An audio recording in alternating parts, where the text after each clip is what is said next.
Bonjour à toutes et à tous et bienvenue dans cette nouvelle édition de l'Hebdo. Une édition un petit peu particulière puisqu'elle sera en grande partie consacrée à la 51e bourse aux minéraux. Depuis la semaine dernière, ces allées ne cessent de se remplir d'exposants. Mais le gros du rush a eu lieu mardi matin. Nous y étions pour rencontrer les premiers arrivants. Mardi matin, 2 jours avant le début de la bourse. L'arrivée des exposants, ça commence un peu comme ça. On roule au pas en attendant de pouvoir entrer. Et la première étape avant d'investir son stand, c'est le passage par la caisse. Pour bon nombre de participants, tout ou partie du montant a déjà été réglé. Et puis, il y a ceux qui tentent leur chance le jour J en espérant qu'une place se libère au dernier moment. Ils remplissent un formulaire avec leur raison sociale, leur nom, leur portable et leur email. Ça nous permet donc de les mettre en liste d'attente en fonction des défections éventuelles et éventuellement de leur mettre des tables à disposition s'il reste de la place. Et pour l'instant, nous avons déjà une vingtaine de gens en liste d'attente. Une fois l'entrée franchie, tout s'accélère. Plus vite la marchandise sera déchargée, plus vite elle a une chance d'être vendue. Il faut donc s'activer. Sauf que parfois, ça bouchonne un peu.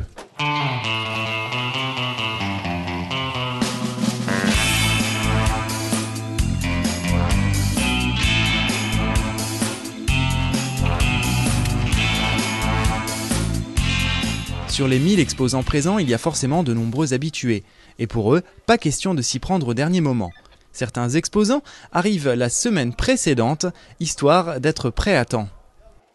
L'arrivée, c'est 2 camions remplis, bien remplis, et puis commander les tables, essayer d'avoir tous les éléments. Et pendant une journée, c'est déballer, essayer de mettre en ambiance, toujours de façon un peu différente pour ne pas avoir l'impression de recommencer toujours la même chose. Et puis avec des articles évidemment du Brésil, mais un peu diversifiés aussi, et puis voilà. À 2 jours de l'ouverture aux professionnels autour du théâtre, c'était un peu ambiance grand déménagement. C'est pour éviter ces tracas que ces exposants originaires de Berlin ont pris la route dimanche dernier.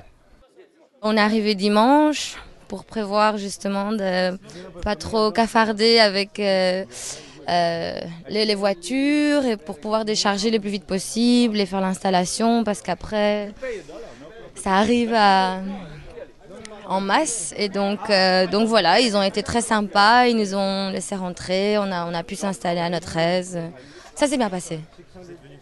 Bon, on ne va pas se le cacher, d'ailleurs c'est un secret de Polichinelle, les bonnes affaires ça se réalise avant l'ouverture officielle de la bourse.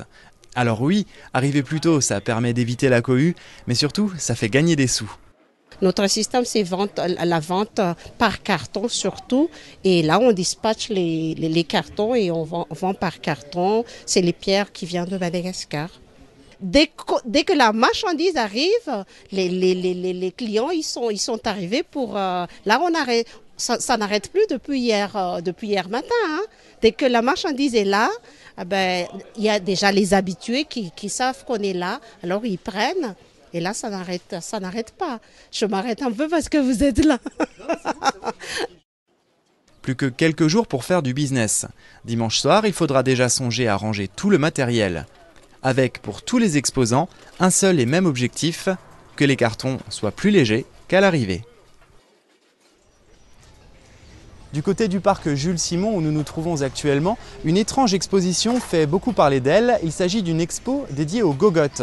Derrière ce terme un peu étrange se cachent en fait des pierres aux formes étonnantes.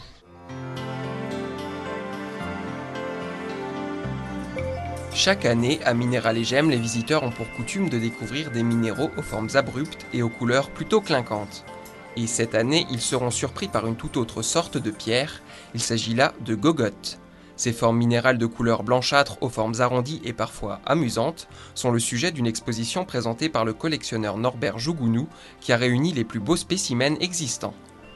Ces pierres françaises sorties des sables de Fontainebleau sont le résultat d'une formation géologique totalement naturelle. Alors les gogottes, pour simplifier, c'est du grès, donc ce sont des concrétions de grès, donc il faut imaginer une couche de sable au sein de laquelle circule de l'eau, la nappe phréatique.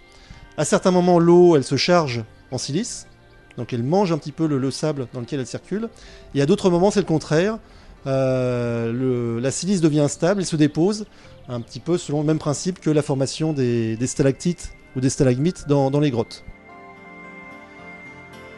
Ces gogottes aux aspects très creux et lisses ont été formées lors de la dernière période glaciaire qui s'est achevée il y a plus de 10 000 ans. Une période au cours de laquelle les conditions météorologiques étaient propices à leur formation. On a effectivement défini un petit peu le scénario dans lequel pouvaient se former ces concrétions. Donc on sait maintenant que ça remonte aux derniers épisodes glaciaires qui a pu connaître notre pays, et ça résulte entre guillemets de la rencontre entre un sol gelé et une nappe phréatique un peu plus chaude, et des écarts de température qui font qu'à certains moments la silice est dissoute dans l'eau, et à d'autres moments elle se dépose. Mais ce qu'il faut bien comprendre, c'est que ces formations se forment en place dans une couche de sable. Ce genre de pièce est unique au monde. Les exemples présentés ici font partie des plus esthétiques et des plus grands morceaux retrouvés jusqu'à aujourd'hui.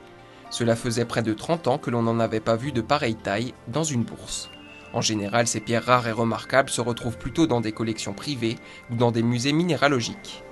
Pour en savoir plus à leur sujet, Norbert Jougounou apportera tout au long du week-end quelques informations exclusives concernant leur genèse. Il vous reste donc jusqu'à dimanche soir 18h pour aller à sa rencontre.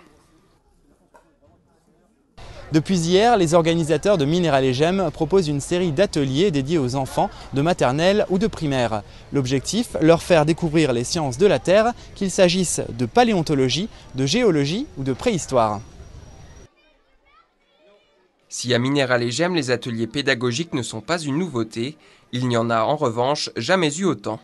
Cette année, les organisateurs proposent en effet près d'une vingtaine d'activités différentes, destinées aux plus jeunes, au sein du nouveau village des enfants situé dans le parc Jules Simon. On a souhaité, pour la deuxième année consécutive, de préparer un programme pédagogique qui soit adapté au cycle 1 à 3, donc de la maternelle au CM2.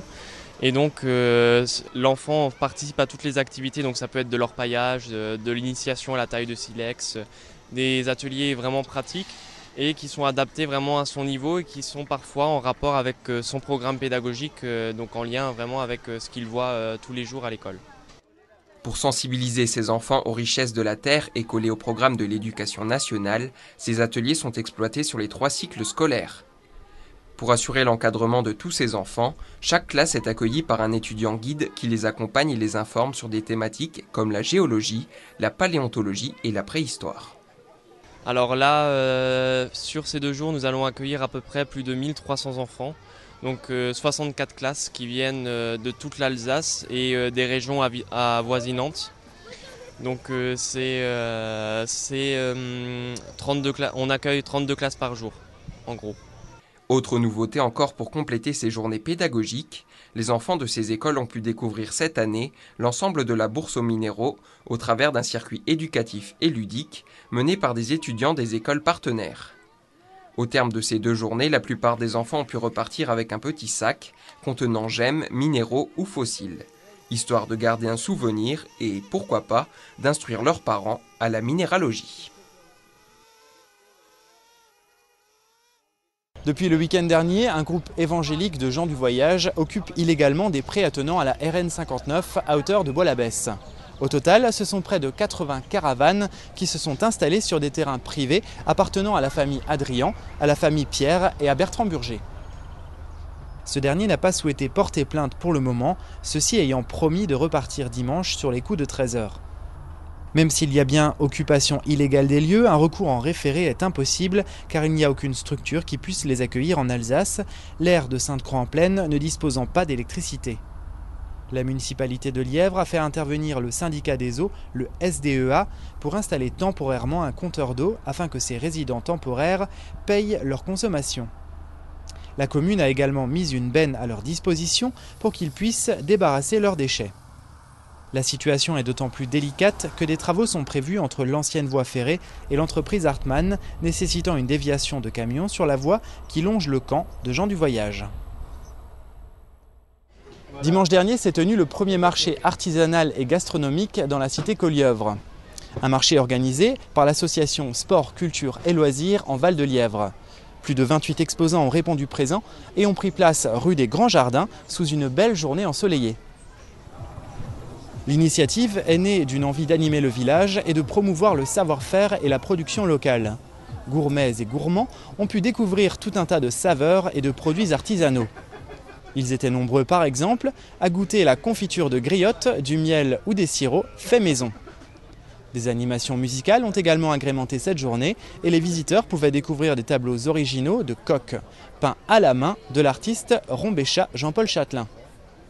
Et pour régaler les papilles, Sébastien Bucher, chef étoilé à l'Avancelle, a réalisé quelques démonstrations culinaires.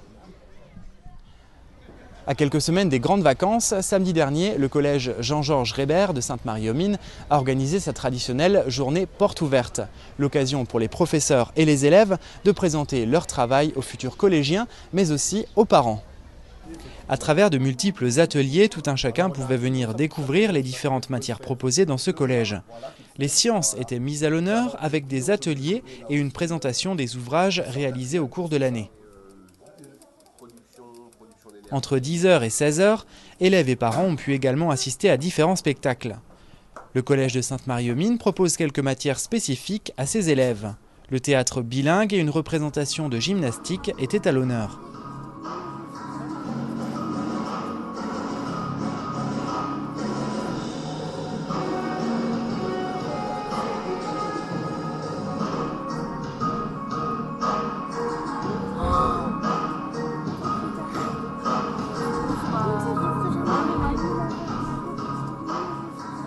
Samedi 21 juin était aussi un jour de fête pour le collège. Les élèves ayant fréquenté ces murs au cours de ces 4 décennies ont pu se rencontrer pour célébrer les 40 ans de l'établissement. Des générations d'enseignants, d'élèves et de personnel se sont croisés lors de cette journée festive et ont pu se remémorer quelques souvenirs grâce à la mise en place d'une salle de classe à l'ancienne et d'une exposition sur l'histoire des lieux. Vendredi dernier, la fête de la musique a été célébrée en avant-première à Tellure avec le groupe Silver Hill. Les jeunes rockers, bien connus dans la vallée, ont célébré cette soirée par des titres tels que Wonderwall du groupe Oasis ou Sympathy for the Devil des Rolling Stones.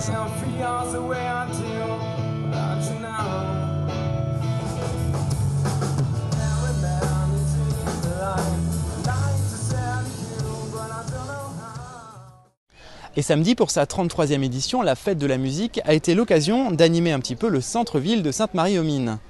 Plusieurs groupes musicaux ont mis de l'ambiance, comme partout en France, pour célébrer la venue de l'été.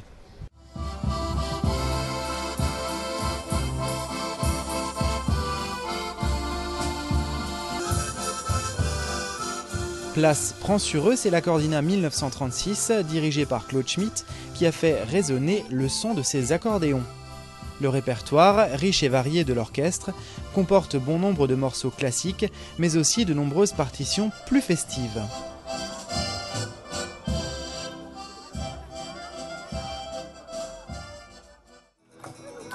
Autre ambiance, place Queuillefer, où l'association Être et le groupe Amos proposaient un programme musical très diversifié tout au long de la soirée. Les spectateurs très enthousiastes se sont laissés entraîner par quelques pas de danse.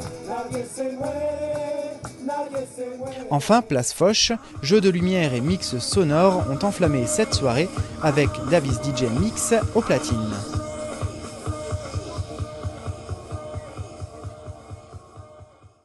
Et c'est à présent la fin de ce journal. Merci à toutes et à tous de l'avoir suivi. Quant à moi, je vous souhaite une très bonne fin de journée. Je vous dis à bientôt et puis je vais faire un petit tour à la Bourse aux Minéraux.